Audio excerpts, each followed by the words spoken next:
Welcome to Battle Grid Trading Card Game Tutorials. My name is Ken, and this is the start of our Battle Grid Trading Card Game How to Play series. We're going to start off by talking about the card types of Battle Grid Trading Card Game and the rarities, the very basics of the game. But before we get into that, I just want to take the time to show you guys this brand new tabletop simulator that we have modded up for Battle Grid Trading Card Game. And let me tell you, it is absolutely beautiful. Shout out to the artist, Lisa Vetta, for drawing the brand new card back. It's a little different than the prototype one. This is a little more modern. Took a lot of the feedback from the community on not being able to read the old card back. So this would be the brand new one. And actually, we have a newer one that says the card game because, as most of you guys know, we've adopted the LCM motto. So that's a big difference for how we're leading and playing and trading the game. Did I say LCM, LCG model? So we're adopting the LCG model, and I think that's going to be absolutely fun to eliminate the whole pay to play aspect of the game and just have the good old fun and strategy involved in Battle Grid Trading Card Game. So let's hop right into it. So in Battle Grid Trading Card Game, there are 5 major rarities we're going to talk about, right? And we're going to go through the rarities, and then we're going to go through the card types right after we go through the rarities, right? So we're going to start with the common. So common is designated in white, and I'm going to try my best to show off the card here, blow it up on the screen, but I might also cut it to another screen here to show you guys some on-screen information on what's relevant. So common is designated in white, and you can have 4 cards per deck of any card that's a common. You can see that the name is common, you can see the type is common, you can see the set is common, and everything's designated in white. Now, if we go to the uncommons, uncommons all designated in green, and you can see that from, again, the title, the type, and the set. You can have up to 3 cards that are uncommon with the same name in your deck. So rarities play a huge role in Battle Grid Trading Card Game, right? Not only does it tell you how rare the card is, but the higher you go up in the rarity series, the less cards you can play of the same card with the same name. As we go to demonic form, an epic rare, designated in yellow, you can only play up to 2 copies in a deck. Legendary rare, you could play up to 1 copy of a legendary rare, but you can ultimately run as many legendary rares as you want. Whereas divine rare, you can only have one single divine rare card in your entire deck, so choose wisely. Now, that being said, and rarity has been talked about, let's go over the card types. There are 4 major card types in Battle Grid Trading Card Game, and then there are 3 sub card types in Battle Grid Trading Card Game. Let's go over minion. So, first thing I'm going to do is I'm going to overlay quickly, and we're going to go over what these stats are, right? Because a minion card is what we call a battle asset. And a battle asset is any card that has these stats, right? And as you can see here, I'm going to overlay it on the screen. We have a stat here at the 12 o'clock, the 3 o'clock, the 6 o'clock, and the 9 o'clock. These are what we call battle stats. And as the cards are played on this dynamic 5x5 grid, you can see if we have another card, let me just rotate this. If my opponent plays an opposing card, you can see these 2 stats are paired up against each other. And that's ultimately what decides what wins when battling occurs. A 4 overcomes a 1 in the simplest terms, so therefore the 4 would win, right? So stats play a major role in the game, especially playing on the grid itself. But what's most important is the minion. The minion itself is a special card. Minion can keep coming back from your discard pile once per turn as a play slot. So if you don't have any other cards in your hand, you can bring a minion back, and we call this resiliency, right? So minions can come back to the board playing a critical role because if you don't have anything to play, a minion just keeps coming back, so it gives you an option, right? So one thing we wanted to create in Battle Grid Trading Card Game is an environment where you can never ever get screwed of resources, right? So minions play an important type because minions can always come back. Now we're gonna go to the hero. The hero's also a battle asset class, right? So they're battle assets because again, they can get into battle because they have the battle stats. What makes Heroes different is that now you get a hero ability and now you get a champion ability. Heroes are the only thing in Battle Grid trading card game that can become your champion. And your champion is your most critical type of card that you'll be able to play on the Battle Grid using this champion tile here. And we'll go over more of that as we progress through the video series. But while a hero is on the Battle Grid, they can only use their hero ability.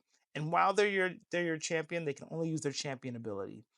Champions can't use their hero ability, and heroes can't use their champion ability, right? So very, very, very important, right? You need a good balance of hero cards in your deck because in some game types and game modes, you select a starting champion based on the cards in your starting hand. While in others, core mode, you can select a champion and build a deck around a champion from the very beginning of the game. Spells are cool cards that come in, just like any other card game, come in, do an effect, and then immediately are discarded or sent to the frozen in Battle Grid Trading Card Game, right? And you can see Demonic Form here gives you positive stats. So not only will cards like heroes and minions have battle stats, but you can enchant them. You can increase their battle stats with certain spells and cards. Sometimes they last until end of turn. Other times they come and go, and they might even be permanent in some cases. So spells come with powerful effects, leaves the game right away, and they manipulate the battle grid. Relics. Relics is one of my favorite card types, right? Relics is what we call a support asset. They support your cards on the battle grid, right? Sometimes they give your cards effects over and over again. Sometimes, in this case, you can remove a divine counter and choose an effect. Sometimes they manipulate the entire battle grid as long as it's on the grid itself. So you can see that there's a hardness value here. I'm going to circle it. This hardness value is basically the toughness of the card. A regular battle stat must overcome the toughness of a relic in order to defeat it. Or, of course, most relics have fade. So over time, it would just fade out and be discarded once you take off the last fade counter. Now, those are the four major card types in Battle Grid Trading Card Game, but we do have three sub card types, or I like to call them hybrid types, because they are a combination of multiple card types. So let's go over Construct. Construct is a combination of, you guessed it, a minion and a relic. A construct is what we call a dual asset, meaning they count as both a battle asset and a support asset. So they consume both your slots, but they're much more powerful because they do have a hardness value. I'm gonna circle it here. And they do have a battle stat. I'm gonna circle it here. So a battle stat, imagine the same thing as a battle asset or a hero card, but all the stats are the same. We just call that regular battle stat when they all match, right? So in this case, this card, think about it as a traditional power and toughness for any other card game, such as Magic the Gathering. A lot of constructs also have a conditional ability that's met when certain conditions, and it often buffs that card or gives all your cards buffs, or a combination of the two in between. You can notice here that some cards have a battle cost. That battle cost must be paid before it can come onto the battle grid, or the card be played itself. But we'll go over that more in the player phase. Now that we know a little bit about constructs, let me show you what paragons are. Paragons are a combination of a minion and a hero. And one thing I forgot to mention about construct, since it is a minion, yes, you can play it from your frozen or your discard pile once per turn, consuming both your play slots, since it is a dual asset. Now, Paragon, on the other hand, same exact thing. It's a combination of a minion and a combination of a hero combined. So it can come back from your frozen or your discard pile as a play slot, and it can be your champion, right? Making Paragons really the most powerful sub card type that you can play, right? Because is resilient in the sense that it can come back. It can also be designated as your champion, and it's a really powerful all around card. And then we have the Augment. The Augment is basically, think a spell that lingers on the battle grid, right? So they come in, they affect everything on the battle grid. They usually affect cards that are adjacent to them on the battle grid themselves. and they have a condition in order that needs to be met in order for it to leave the battle grid. So in this case, it just has Fade 4. In other cases, it might be, hey, just simply playing another card adjacent to this card will freeze it or destroy it. So that is a quick look at Battle Grid trading card game and the card types. To recap, we have 5 different rarities. We have the common, 4 cards per deck. Uncommon, 3 cards per deck. Rare, we call it epic rare, which is designated in yellow, and you can have up to 2 cards of the same card in your deck.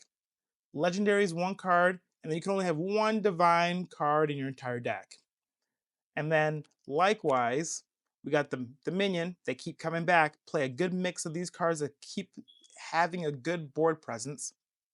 Hero, you could designate them as your champion, so have a good mix of those. Spells, they come and go. Relics, they support your cards, buff your cards, and influence the battle grid.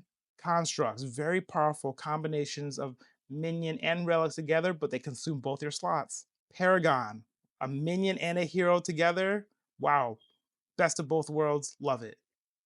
And the Augment, a spell that lingers on the battle grid, giving you consistent effects to manipulate the board. Remember, battle grid is all about positioning. Playing cards to position yourself on a battle grid is 90% of the battle. It's not just the cards you play, but how you position them. Join us for our next video, and we're going to talk all about the champion. Why is it important to have a great champion? The champion abilities. Look at Malleus, right? And most importantly, the champion is a special card type. It is considered different than all the rest of these card types when this card is played on a champion tile. So join us for this video series for video 2 on how to choose a champion. I will see you on the grid.